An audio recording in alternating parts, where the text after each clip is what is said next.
యెహోవా చేత ఆశీర్వదించబడిన పొలములాగా. మనుషుల చేత కాదండి. మనకు తెలియక కొన్ని సందర్భాల్లో వాళ్ళు మన పక్షాన ఉంటే బాగుంటుంది, వీళ్ళ వలన ఏమైనా కలుగుతుందేమో, వాళ్ళ వలన ఏమైనా కలుగుతుందేమో, వీళ్ళ వలన మనకేమైనా మేలు కలుగుతుందేమోనని మన దృష్టి మనుషుల మీదకి వెళుతుంది. ఇప్పుడు చూడండి, అబ్రహాముని గురించి ఒక మాట చెప్తా. అబ్రహాము ఎప్పుడు కూడా, నన్ను చూడండి, అబ్రహాం ఎప్పుడు కూడా మనుషుల యొక్క ఆశీర్వాదాలు, మనుషుల యొక్క దీవెనలు, మనుషుల యొక్క ఆదరాభిమానాల మీద ఆధారపడిన వాడు కదా అబ్రహాము. ఎప్పుడైనా దృష్టి అలాగా మనుషుల మీదకి వెళ్ళింది కానే కాదండి, కానే కాదు.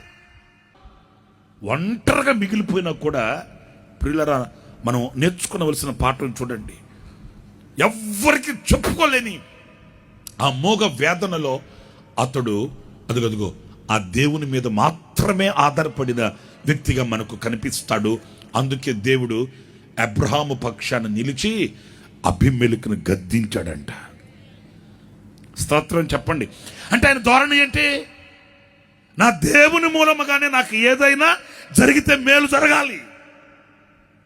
ఏమండోయ్, ఏదైనా నా దేవుడు విడిపించాలి, ఆయన నా పక్షాన నిలబడాలి, ఆయన మూలముగానే ఒక విప్లవాత్మకమైన విడుదల కలగాలి.